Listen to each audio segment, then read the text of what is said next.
আসসালামু আলাইকুম। আজকের ভিডিওতে আমি আপনাদের দেখাবো কাইনমাস্টার দিয়ে একটা প্রফেশনাল ভিডিও আপনি মোবাইল থেকে কিভাবে এডিট করবেন।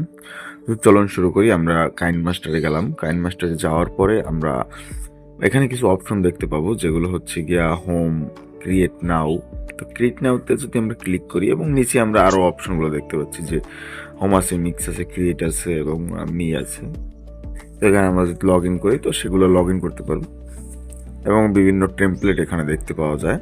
আমি জাস্ট ক্রিয়েটে ক্লিক করব। ক্লিক করার পরে আপনি দেখতে পাচ্ছেন প্রজেক্ট নেম লেখা আছে উপরে এবং দেন 16:9 যেটা আমরা সচরাচর ইউটিউবের জন্য ব্যবহার করি।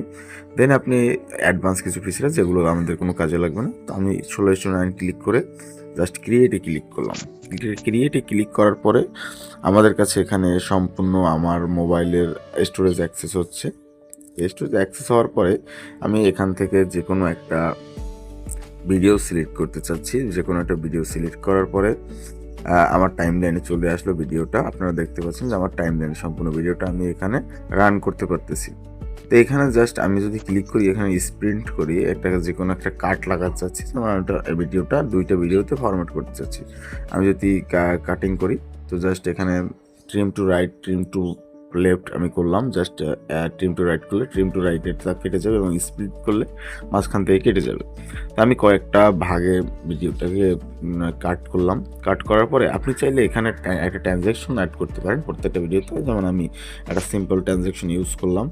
আপনারা দেখতে পাচ্ছেন আমার ভিডিওটা কিন্তু জাস্ট সিম্পল ভিডিও ছিল। আমি জাস্ট একটা ট্রানজ্যাকশন মাঝে ইউজ করলাম, যার কারণে আমার ভিডিওটা দেখতে খুব সুন্দর দেখাচ্ছে। আপনি চাইলে সব কাটিং যে জায়গায় লাগান সব জায়গায় একসাথে ট্রানজ্যাকশন লাগানো সম্ভব। আমি সেটা দেখালাম এইমাত্র। দেন আপনি ভিডিওটা ছেড়ে দেখতে পারবেন যে আপনার ভিডিওটা আসলে কীরকম লাগতেছে। এবং আপনাদের এরপরের যে কাজটা হচ্ছে সেটা হচ্ছে গিয়ে আমাদের একটা ব্যাকগ্রাউন্ড মিউজিক দরকার আছে। আমাদের একটা ব্যাকগ্রাউন্ড ভিডিওতে যে কোনো একটা ভিডিওতে আপনি একটা ব্যাকগ্রাউন্ড মিউজিক ইউজ করবেন। তো আমি ভিডিওটা ছেড়ে দেখালাম, দেখতে পাচ্ছেন যে আগের মতো কিন্তু না, ভিডিওটা মাশাআল্লাহ ভালো লাগছে। তো আমি এরপরে আপনাদের দেখাবো একটা ব্যাকগ্রাউন্ড মিউজিক লাগানো। একটা ব্যাকগ্রাউন্ড মিউজিক আপনার একটা ভিডিওর জন্য খুবই গুরুত্বপূর্ণ। আপনি যেই ধরনের ভিডিও করেন না কেন একটা ব্যাকগ্রাউন্ড মিউজিক অবশ্যই লাগাবেন। তো আপনারা দেখতে পাচ্ছেন যে আমি এখানে বিভিন্ন তাদের স্টোর আছে, সব জায়গায় আপনি সব জায়গা থেকে ব্যাকগ্রাউন্ড মিউজিক নিতে পারবেন। তো আমি আমার ফোন মেমোরিতে একটা ব্যাকগ্রাউন্ড মিউজিক ডাউনলোড করা ছিল, ওইটা আমি এখানে ইউজ করতেছি। তো আপনি এখানে ব্যাকগ্রাউন্ড মিউজিকটার সাউন্ড অবশ্যই 10 to 50 রাখবেন বা 10 to 20 রাখবেন। কারণ হচ্ছে গিয়ে ব্যাকগ্রাউন্ড মিউজিক এতটাই যেন বেশি না হয় যাতে আপনার অরিজিনাল ভয়েসটাই না শোনা যায়। আপনাকে এরকমভাবে ব্যাকগ্রাউন্ড মিউজিকটি ইউজ করতে হবে। তো ধন্যবাদ। তো এরকম করে জাস্ট আপনি মোটামুটি আপনার একটা ভিডিও এডিটিং সম্পূর্ণ হলো। পরবর্তী ধাপগুলোতে আমি আরও দেখাবো, কিন্তু এখন একটা সাধারণ ভিডিও আপনি কীভাবে বানাবেন সেটা মোটামুটি আপনারা ধারণা পেলেন।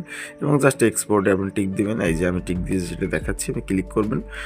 এখানে যেরকম ফরম্যাটে আছে যেমন 1080 এবং 720, আপনি 1080-তে নিলেও নিতে পারেন, 720 নিলেও নিতে পারেন। নিয়ে জাস্ট আপনি সেভ অ্যাজ ভিডিও ক্লিক করবেন এবং ভিডিওটা সেভ হয়ে যাবে। ধন্যবাদ। এখানে আরও কিছু ফরম্যাট আছে, ফরম্যাটগুলো আপনি জাস্ট এই ফরম্যাটটা ইউজ করবেন যেটা আমি ক্লিক করা আছে। তো এই ফরম্যাটটাই সব ডিভাইসগুলোতে চলে। ধন্যবাদ। এই ভিডিওটা ভালো লাগলে অবশ্যই চ্যানেলটা সাবস্ক্রাইব করবেন।